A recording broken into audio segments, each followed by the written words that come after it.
Hello guys, MA bike grow में आपका स्वागत है। तो फ्रेंड्स, आज हम बात करेंगे किसी भी कंपनी की स्कूटी हो, एक्टिवा हो, जुपिटर हो या मैस्टो हो, कोई भी कंपनी की स्कूटी हो, उसमें क्या होता है कि ये जो बैंडेक्स होता है, स्लब बैंडेक्स बोलते हैं इसको, तो इसका क्या वर्क होता है और ये ख़राब हो जाता है तो कैसी आवाज़ें निकलती हैं स्कूटी के इंजन से, और इसको ख़राब होने पर हमें कैसे पता लगता है कि इसको चेंज करना है या नहीं करना। तो फ्रेंड्स, जब हम स्लब लगाते हैं तो ये क्या होता है कि यहाँ से ये वाली जो गरारी होती है ये हमारे स्लब से अटैच होती है, इस तरीके से अटैच हो जाती है।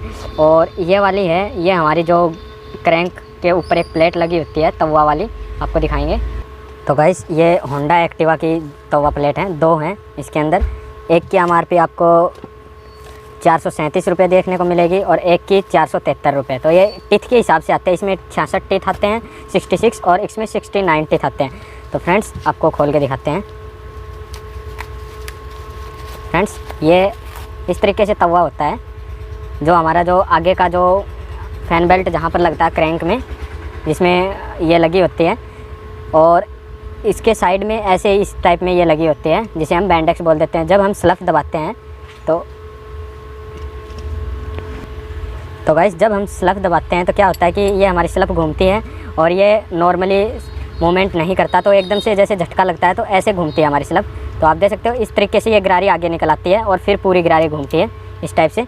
तो ये जब आगे निकलती है तो ये वाले टिथ हैं, ये इस वाले में ऐसे सेट हो जाते हैं इस तरीके से, और जब हम स्लफ को रोकते हैं तो ये पीछे चला जाता है। फिर हम स्लफ दबाते हैं तो ये इस तरीके से आता है और इस तरीके से हमारे इसमें सेट हो जाता है, और इसके साथ ही हमारा जो पूरा इंजन है रोटेशन करता है और स्कूटी स्टार्ट हो जाती है। और जब हम स्लफ छोड़ते हैं तो ये वापस मूवमेंट करके वापस उसी जगह चला जाता है इस तरीके से। तो फ्रेंड्स, आप देख सकते हो ये एक्टिवा की बैंडेक्स है और ये यहाँ से कट चुकी है, जो इसकी स्प्रिंग है वहाँ से ये कट चुकी है। तो इसमें क्या होता है कि जब हम इसको स्लफ लगाते हैं तो ये आगे पिनियन नहीं निकलता अलग, यानी ये यहाँ से स्टॉप हो जाता है। इस तरीके से ये स्प्रिंग है, ये यहाँ पर जाके अटक जाती है, ये टूट चुका है इसलिए। तो हमारी स्लफ घूम घूम की आवाज़ करती है, ऐसा लगता है कि स्लफ फ्री घूम रही हो, जैसा कि स्कूटी में आपको ऐसा लगे कि स्लफ दबाते ही एकली स्लफ एकली आवाज़ आ रही हो, स्लफ अकेला की घूमने की ऐसा महसूस हो, तो बैंडेक्स आपकी ख़राब है, बैंडेक्स चेंज करनी पड़ेगी। ये जो मूवमेंट वाला भाग है इसमें दिक्कत हो जाती है, जिसकी वजह से ये अकेला घूमता है, ये वाला नहीं घूमता।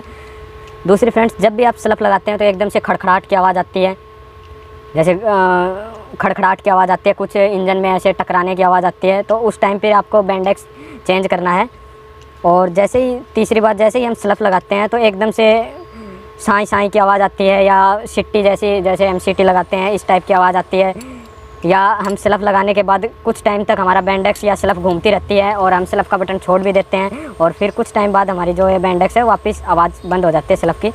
तो उस टाइम पर क्या होता है कि ये इसकी स्प्रिंग ख़राब हो जाती है और ये इसमें अटैच हो जाती है, लेकिन वापस मूवमेंट नहीं कर पाती, स्लो हो जाता है इसका मूवमेंट। तो उस टाइम के लिए हमारी इंजन के साथ ये रोटेशन करती है और फिर वापस आ जाती है। ऐसा होता है, तब क्या होता है कि आपका ये बैंडेक्स ख़राब हो जाता है। उसके साथ ही जब हम स्लफ लगाते हैं तो हमारे इंजन के साथ स्लफ भी घूमने लग जाता है और हम स्लफ बंद कर देते हैं, फिर भी ये कुछ टाइम के लिए हमारे स्लफ को घुमाता है। उस टाइम आपके जो कार्बन है, स्लफ कार्बन, वो जल्दी ख़राब हो जाते हैं, स्लफ मोटर जल्दी ख़राब हो जाती है। तो इन तीनों रीज़न पर आपको ये बैंडेक्स चेंज करना पड़ेगा। स्लफ में जैसे कि आपकी स्लफ फ्री घूमती है तो भी बैंडेक्स चेंज होगा, चाहे कोई भी स्कूटी हो, किसी भी कंपनी की। जब हम स्लफ लगाते हैं, दूसरा रीज़न, और उसमें आवाज़ आती है और सिर्फ स्लफ लगाने पर ही आवाज़ आती है, और स्लफ स्टार्ट हो गई स्कूटी और फिर कोई आवाज़ नहीं आएगी, उस टाइम भी आपको बैंडेक्स चेंज करना पड़ेगा। तीसरी, जब हम स्लफ लगा देते हैं और बाइक स्टार्ट हो जाती है, फिर भी हमारा स्लफ घूमता रहता है, अंदर आवाज़ आती रहती है खर खर खर खर की, तो ये मूवमेंट नहीं कर पाता वापस, तो उस टाइम पर भी हमारा बैंडेक्स चेंज होगा। और कई बार ये टूट जाता है, टूटने की वजह से कुछ हिस्सा हमारा फैन बेल्ट के टच करने लग जाता है और फैन बेल्ट भी कट जाता है, उस टाइम पर भी हमारा बैंडेक्स चेंज होगा। तो फ्रेंड्स, ये ज़्यादा महंगा नहीं आता, आपको 300, 400 या 450 रुपये के आसपास एक्टिवा का पड़ेगा, और 850 से 900 रुपये के आसपास आपको जुपिटर का पड़ेगा। इस टाइप में बैंडेक्स कई कंपनियों के आते हैं, जैसे हीरो का, एक्टिवा का, TVS का, तो अलग अलग स्कूटी के अलग अलग बैंडेक्स आते हैं। छोटा वाला ये छोटा है, ये हमारा एक्टिवा का है, और जुपिटर का थोड़ा सा बड़ा आता है, लेकिन कॉस्टली भी बहुत पड़ता है, महंगा पड़ता है, वो 800 से 850 रुपये के आसपास आपको पड़ जाएगा। विथ कॉस्ट आप लेबर डलवाएंगे तो आपको 1000 या 1100 रुपये के आसपास बैंडेक्स आपको पड़ेगा। तो फ्रेंड्स, इसी तरह की वीडियो के लिए हमारे चैनल पर नए हैं तो चैनल को सब्सक्राइब करें, और वीडियो अच्छी लगी तो वीडियो को लाइक करें।